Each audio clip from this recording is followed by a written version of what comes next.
ভালোবাসার মানুষ থেকে যদি গিফট পেয়ে থাকেন সেটা অন্যরকম ভালো লাগা, কিন্তু সেই গিফটটাই যদি শাড়ি হয়ে থাকে তাহলে তো বলার বাইরে।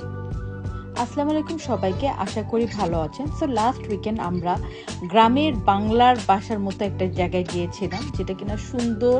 আমাদের তানবীর ভাই এবং মিথিলাপুর বাসা ছিল, খোলামেলা পরিবেশে এক অন্যান্য সৌন্দর্য বাসাটা। হ্যালো গাইস, আজকে আমরা এসেছি কাজের বাসায় বলুনতে। আজ আমরা এসেছি নিজু ভাইয়ের বাসায়। ভাইয়া কি রাঁধছেন আপনি? এটা কোনো অ্যান্সার হইলো? এটা কি বিরিয়ানি না পোলাও? সাথে চটজলদি একটি প্রমোশনাল শুটও করলাম আমি। সেই ছোটবেলার কথা মনে পড়ে গেল।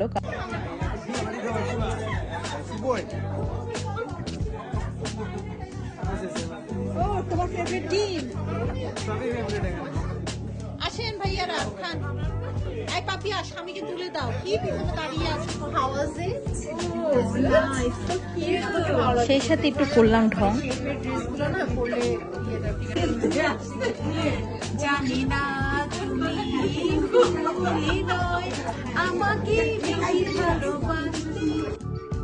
উঠানে এমন মাচা পেতে গল্প করতে মনে হচ্ছে একদম শৈশবে কাজিনদের সাথে আড্ডা, গ্রামে। এটাই মনে পড়ছিল বারবার। আমার দুলাভাই কিন্তু এটা বলুন গাইস, কেমন হয়েছে আমার দুলাভাই?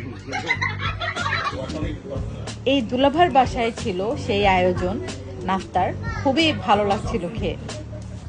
সাথে ছিল এই নুডলসটি, একদম কোকোলা নুডলসের স্বাদ।